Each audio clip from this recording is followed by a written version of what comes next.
do it in the Kentucky Derby, a state that you're from. What does that mean to you? Well, it's a lot of hard work over the years. It is a deluge in Louisville, but it was a torpedo that crossed the finish line first. One of the favorites, Torpedo Anna, is victorious in the 150th running of the Kentucky Oaks. We do know Coach Cal is expected to accept the head coaching position with the University of Arkansas. Mark Pope will come to Lexington with 9 years of head coaching experience. Most recently, spent the last 5 seasons at the helm of BYU. The Aggies claim set 3, and hey, we're going to a 4th. More volleyball for us. Maggie Davis alongside Leah Edmond. And Leah, what was working for the Aggies in that set specifically? I mean, it started with dug up, somehow kept alive by the Cats. A couple of pancakes and a block by Brooke Baltimore. John Wall, that 2010 squad that reinvigorated an excited Big Blue Nation. The run to the Final Four in 2011.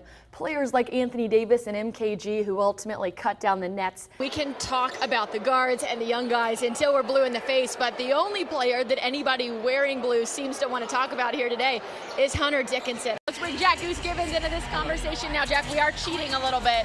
Yeah, I'm gonna get down on. Don't take it personally. This is way past my bedtime, even on a normal night. Way past all of our bedtime. Good evening and welcome into BBN Tonight. Hopefully the holiday weekend allowed you and Brock Vandegrift, everybody a little extra time to catch up on some sleep.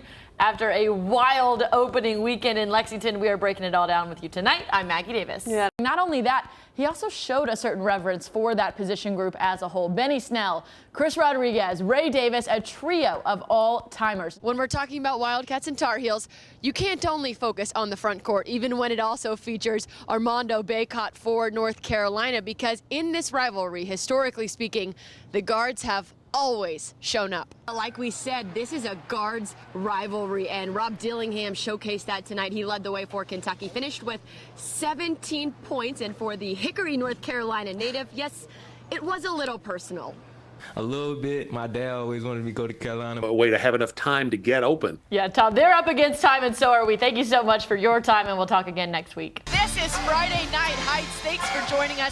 I'm Maggie Davis, alongside former UK head coach Leah Little. And Leah, I don't know if it's something in the air or what, but we both think we are on the cusp of a potentially record-breaking night tonight. And she has another perfect 10 tonight. Reyna Worley has us 10 on the uneven bars for her stick in Rupp Arena. The trophy he helped win for this program, well, it normally sits right here. Well, it's interesting you talk about the dynamic of who's going to be on this team. Now is there space for me on this team? Because there's 7 seniors on this roster. There's 6 players who shot better than 35% from deep. When you're talking to those guys, especially the ones who are deep in their college career, maybe only have 1 more year of eligibility to do what they want to do at this level, prove they're ready for the next level. What's the pitch of come here, do this here, versus going somewhere where they might be the only guy with numbers like that? And that was a weed out. It was very much a filter. You bring up continuity. Obviously, that's something that you've been looking for with this offensive staff.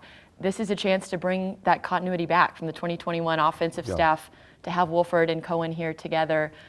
Is there an element of trying to reconnect those two, recreate a little bit of the magic of that 2021 offense, just to put similar pieces together again? I hope so. Last time we started this interview, I think I started by saying, you're going to the Olympics, you're an Olympian, how does that sound? And now it's only been a couple of weeks, and we could start the interview kind of the same way, but just saying gold medalist. How does that sound? And gets the biggest win of his career. And holds off a closer in Sierra Leone just by a nose. I mean, one head bob, this race could have gone a totally different direction. But one thing that has not and probably will not change about a good old-fashioned coaching search, well, that's the feeling you get from staring at a door all day. And those in Lexington know we've done that before. We did that to start the John Calipari era, and then we've been here at the Joe Kraft Center all day doing the same thing again now that that era has come to a close. But what did come out of these doors earlier this afternoon, well, it was boxes and boxes, 15 years, in fact, worth of boxes and belongings being carried out. Preview of the Wildcat, who had a breakout performance last Friday. Hey, Maggie. Hey, Keith, you're right, and I love to call it a breakout performance, but I don't even know if that's a strong enough word. How about Reed Shepherd pacing these Wildcats with a season-high 25 points. Mark Stoops has said it once. He has said it a million times, German. He does not want to see the play clock get down to 1, 2, 3 seconds again this season like it often did last season. How do you expect Stoops and honestly Bush Hamdan to find the tempo that works best for this team with all that personnel you just talked about? Tom Kalinowski has been with the Wildcats for 50 years, but you don't earn that kind of longevity without being detail-oriented. Yeah, 50 seasons. I think it's more appropriate. It's 50 seasons, not 50 years yet. Kalinowski, affectionately known as TK. We got to put TK to work somehow. He's been around here for about 50 years. Yeah.